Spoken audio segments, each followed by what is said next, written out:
ಆಚಿ ಮಸಾಲ. ಎಂತ ಅಡಿಗೆಯ ರುಚಿಯಾಗೋ ರಹಸ್ಯವು 20 ರೂಪಾಯಿ. Paper leak ತಡೆ ಮಸೂದೆ ಅಂಗೀಕಾರಕ್ಕೆ ಸರ್ಕಾರ ಕಸರತ್ತನ್ನ ಮಾಡ್ತಾ ಇದೆ. ಇನ್ನೇನು ಕೆಲವೇ ಕ್ಷಣಗಳಲ್ಲಿ ಆರಂಭವಾಗಲಿವೆ ಸಂಸತ್ ಉಭಯ ಕಲಾಪ.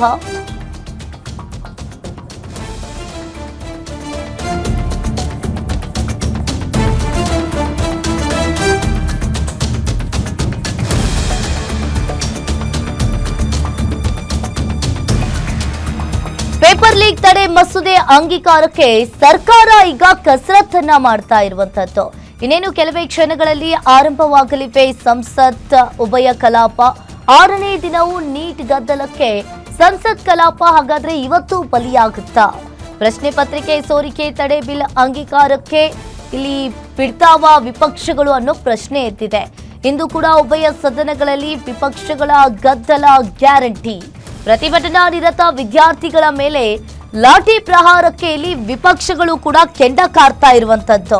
ಇನ್ನು ಒಂದ್ ಕಡೆ ಸದನದಲ್ಲಿ ಗೃಹ ಸಚಿವ ಅಮಿತ್ ಶಾ ಉತ್ತರ ಕೊಡುವಂತೆ ಇನ್ನು ವಿಪಕ್ಷ ಸಂಸದರು ಪಟ್ಟು ಹಿಡಿದಿದ್ದಾರೆ.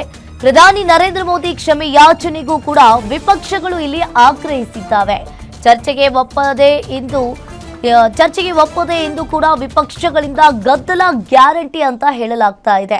ಹಾಗಾದ್ರೆ ಗದ್ದಲದ ಮಧ್ಯೆ ಇವತ್ತು ಅಂಗೀಕಾರವಾಗುತ್ತಾ ಪ್ರಶ್ನೆ ಪತ್ರಿಕೆ ಮಸೂದೆ ಅನ್ನೋ ಪ್ರಶ್ನೆ ಎದ್ದಿದೆ.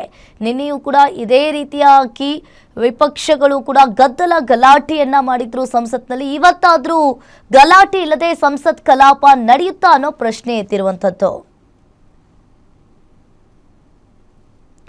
ಇನ್ನು ಒಂದ್ ಕಡೆ ಇನ್ನೇನು ಕೆಲವೇ ಕ್ಷಣಗಳಲ್ಲಿ ಸಂಸತ್ ಉಭಯ ಕಲಾಪ ಆರಂಭವಾಗುತ್ತೆ. 6ನೇ ದಿನವೂ ಕೂಡ ನೀಟ್ ಗದ್ದಲಕ್ಕೆ ಸಂಸತ್ ಕಲಾಪ ಬಲಿಯಾಗುತ್ತಾ? ಹಾಗಾದ್ರೆ ಇನ್ನು ಇಂದು ಕೂಡ ಉಭಯ ಸದನಗಳಲ್ಲಿ ವಿಪಕ್ಷಗಳ ಗಲಾಟೆ.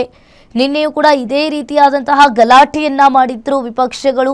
ಅಮಿತ್ ಶಾ ಇದಕ್ಕೆ ಉತ್ತರವನ್ನ ಕೊಡಬೇಕು, ಇಲ್ಲಾಂದ್ರೆ ಅಮಿತ್ ಶಾ ಅವರು ನೈತಿಕ ಹೊಣೆ ಹೊತ್ತು ರಾಜೀನಾಮೆಯನ್ನ ನೀಡಬೇಕು ಅಂತ ಹೇಳಿ ವಿಪಕ್ಷಗಳು ಕೂಡ ಪಟ್ಟು ಹಿಡಿದಿದ್ರು.